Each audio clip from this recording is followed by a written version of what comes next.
ಏನು ಇವತ್ತು ನಾವು ಬೆಳಗಾವಿ ಇಲ್ಲಿ ಶುಗರ್ ಕಮಿಷನರ್ ಆಫೀಸ್ ಮುಂದ ಪ್ರತಿಭಟನೆ ಮಾಡಿರ್ತಕ್ಕಂತ ಉದ್ದೇಶ ಏನಪ್ಪಾ ಅಂತಂದ್ರ ಸುಮಾರು 5,000 ಕೋಟಿ ರೂಪಾಯಿ ಕಬ್ಬಿನ ಬಾಕಿಯನ್ನ ಈ ರಾಜ್ಯದಲ್ಲಿ ಕಾರ್ಖಾನೆ ಮಾಲೀಕರ ಸುಮಾರು 3 ತಿಂಗಳ 4 ತಿಂಗಳ 2 ತಿಂಗಳ 1 ತಿಂಗಳ ಬಾಕಿ ಕೊಟ್ಟಿಲ್ಲ. ಇವತ್ತ ಸುಮಾರು 10-20 ಲಕ್ಷ ರೈತರು ಇವತ್ತು ಕಣ್ಣಾಗ ನೀರು ತಂದು ಅಳ್ತಾ ಇದಾರ. ಆದ್ರೂ ಕೂಡ ಈ ಕಬ್ಬಿನ ಬಿಲ್ ಅನ್ನು ಕೊಡಿಸ್ಬೇಕಂತೇಳಿ ಈ ರಾಜ್ಯದ ಮುಖ್ಯಮಂತ್ರಿ ಚಿಂತೆ ಮಾಡ್ಲಿಲ್ಲ, ಶುಗರ್ ಮಂತ್ರಿ ಚಿಂತೆ ಮಾಡ್ಲಿಲ್ಲ, ಈ 225 ಮಂದಿ ಶಾಸಕರು ಚಿಂತೆ ಮಾಡ್ಲಿಲ್ಲ. ಯಾಕಂದ್ರೆ ಇವತ್ತ ಕಬ್ಬು ಬೆಳೆಗಾರರ ಕೋಟ್ಯಾಂತರ ಜನ ಇವ್ರಿಗೆ ಮತದಾನ ಮಾಡಿದಾರ. ಇವತ್ತಲ್ಲಿ ಬೆಳಗಾವಿ ಒಳಗೆ ಬೆಂಗಳೂರು ಬಜೆಟ್ ಅಧಿವೇಶನ ನಡೆಯುತ್ತೆ, ಅಲ್ಲಿ ಕೂಡ ಚರ್ಚೆ ಮಾಡ್ತಾ ಇಲ್ಲ. ಅಂದ್ರ ಇವರೆಲ್ಲ ರೈತ ದ್ರೋಹಿಗಳಾರ.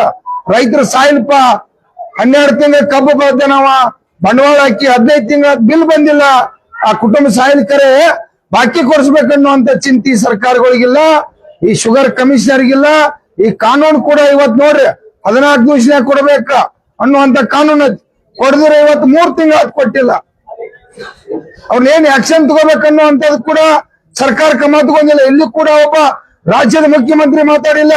ನೋಡ್ರಿ, ದೊಡ್ಡ ದೊಡ್ಡ ಪ್ರಭಾವಿಗಳ ಬಾಕಿ ಉಳಿದವ, ನಿರಾಣಿ, ಪ್ರಭಾಕರ್ ಕೋರೆ, ಸತೀಶ್ ಜಾರಕಿಹೊಳಿ, ಇಂತ ದೊಡ್ಡ ದೊಡ್ಡ ಪ್ರಭಾವಿಗಳು, ಶಿವಶಂಕರಪ್ಪ, ಈ ರೀತಿ ಹಲವಾರು ಇವತ್ತು ಪ್ರಭಾವಿಗಳು ಕಾರ್ಖಾನೆಗಳು, ಸಹಕಾರ ರಂಗ ಕಾರ್ಖಾನೆಗಳು ಕೋಟಿ ಗಂಟೆ 106 ಕೋಟಿ, ಬೆಳಗಾವಿ ಜಿಲ್ಲಾ ಒಳಗೆ 1,000 ಕೋಟಿ, ಬಾಗಲಕೋಟೆ ಒಳಗೆ 1,500 ಕೋಟಿ, ಬೀದರ, ಯಾದಗಿರಿ, ಗುಲ್ಬರ್ಗ, ಇಡೀ ರಾಜ್ಯ ತುಂಬಾ ಇವತ್ತ 5,000 ಕೋಟಿ ರೂಪಾಯಿ ಬಾಕಿ ಉಳಿಸ್ಕೊಂಡಾರಂತಂದ್ರ ಇನ್ನೂ ಕೂಡ ಯಾರು ಮಾತಾಡ್ತಿಲ್ಲ.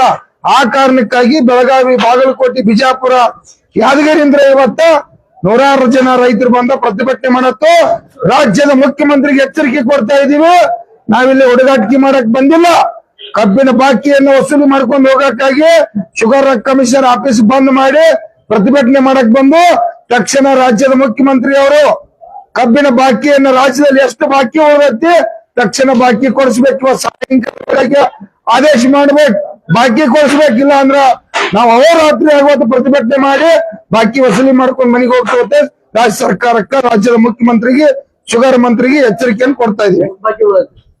5,000 ಕೋಟಿ ರೂಪಾಯಿ ಬಾಕಿ ಉಳಿದೈತಿ ರಾಜ್ಯದಂತ, 5,000 ಕೋಟಿ ಉಳಿದೈತಿ. ಬೆಳಗಾವಿ ಒಳಗೂ ಕೂಡ 1,000 ಕೋಟಿ ರೂಪಾಯಿ ಉಳಿದೈತಿ. ಇಲ್ಲಿರ್ತಕ್ಕಂತ ಜಿಲ್ಲಾಧಿಕಾರಿ ಕೂಡ ಇಲ್ಲಿ ತಕ್ಷಣ ಬರ್ಬೇಕು, ಯಾಕಂದ್ರೆ ಅವ್ರಿಗೂ ಕೆಲಸ ಐತಿ. ಯಾಕೆ 1,000 ಕೋಟಿ ಗಂಟೆ ಇವತ್ತು ಕಾರ್ಖಾನೆ ಬಾಕಿ ಉಳಿಸ್ಕೊಂಡಾರು, ಅದಕ್ಕಾಗಿ ತಕ್ಷಣ ಜಿಲ್ಲಾಧಿಕಾರಿ ಕೂಡ ಬಂದವರು ಉತ್ತರ ಕೊಡಬೇಕು. ತಕ್ಷಣ ರಾಜ್ಯದ ಮುಖ್ಯಮಂತ್ರಿ ಯಾವುದು ಮುಲಾಜಿಲ್ದ ಕಬ್ಬಿನ ಬಾಕಿ ವಸೂಲಿ ಮಾಡಿ ಕೊಡ್ಲೇಬೇಕು. ಇಲ್ಲ ಅಂತಂದ್ರ ಈ ಕಾರ್ಯಾಂಗ ಮತ್ತು ಶಾಸಕಾಂಗ ವ್ಯವಸ್ಥೆ ಇಬ್ಬರು ರೈತರ ಪಾಲಿ ಸತತತೆ ನಾವ ಇವತ್ತ ಹೋಗುವಂತ ಪರಿಸ್ಥಿತಿ ಮಾಡಬಾರತ್ತೆ. ಇವತ್ತು ತಕ್ಷಣ ಬಾಕಿ ವಸೂಲಿ ಮಾಡಿ ಕೊಡ್ಬೇಕಾದ್ರೆ ಸರ್ಕಾರಕ್ಕೆ ತಿಳ್ಕೊಡ್ತಾ ಇದೀವಿ. ಏನ್ ಸರ್, ಇನ್ನು ರೈತರು ಬರ್ತಾ ಇದಾರೆ. ಯಾಕಂದ್ರೆ ರೈತರೆಲ್ಲ ಕೂತ್ ಕಾಯ್ತಾ ಇದಾರೆ ಏನೇನ್ ನಡೀತಿತ್ತು ಅನ್ನೋದ. ಇದನ್ನೆಲ್ಲ ನೋಡ್ಕೊಂಡ ನಿಮ್ಮ ಮೀಡಿಯಾ ದೇವರುಗಳ ಮುಖಾಂತರ ಅವ್ರಿಗೆ ಸಂದೇಶ ಹೋಗ್ತೈತಿ. ಎಲ್ಲಾ ಕಬ್ಬು ಬೆಳೆಗಾರರಲ್ಲಿ ವಿನಂತಿ ಮಾಡ್ತಾ ಇದ್ದೀವಿ, 20 ಲಕ್ಷ ಕಬ್ಬು ಬೆಳೆಗಾರ ಮನ್ಯಾಗ ಕೂತ್ರೆ ಬಾಕಿ ಬರೋದಿಲ್ಲ. ಇವರೆಲ್ಲ ತಲೆ ಹಿಡಿತಿದಾರ, ಇವರೆಲ್ಲ ಶ್ರೀಮಂತರಿದಾರು, ಬಂಡವಾಳಶಾಲಿಗಳದಾರು, ಅಗರವಾಗಿ ಕೊಡುದಿಲ್ಲ. ನಾವೆಲ್ಲ ರೈತ ಬಂಧುಗಳು ನಾವಿಲ್ಲಿ ಬೆಳಗಾವಿ ಶುಗರ್ ಕಮಿಷನರ್ ಬರ್ಬೇಕಂತ ತಮ್ಮ ಮುಖಾಂತರ ಕರೆ ಕೊಡ್ತಾ ಇದ್ವಿ.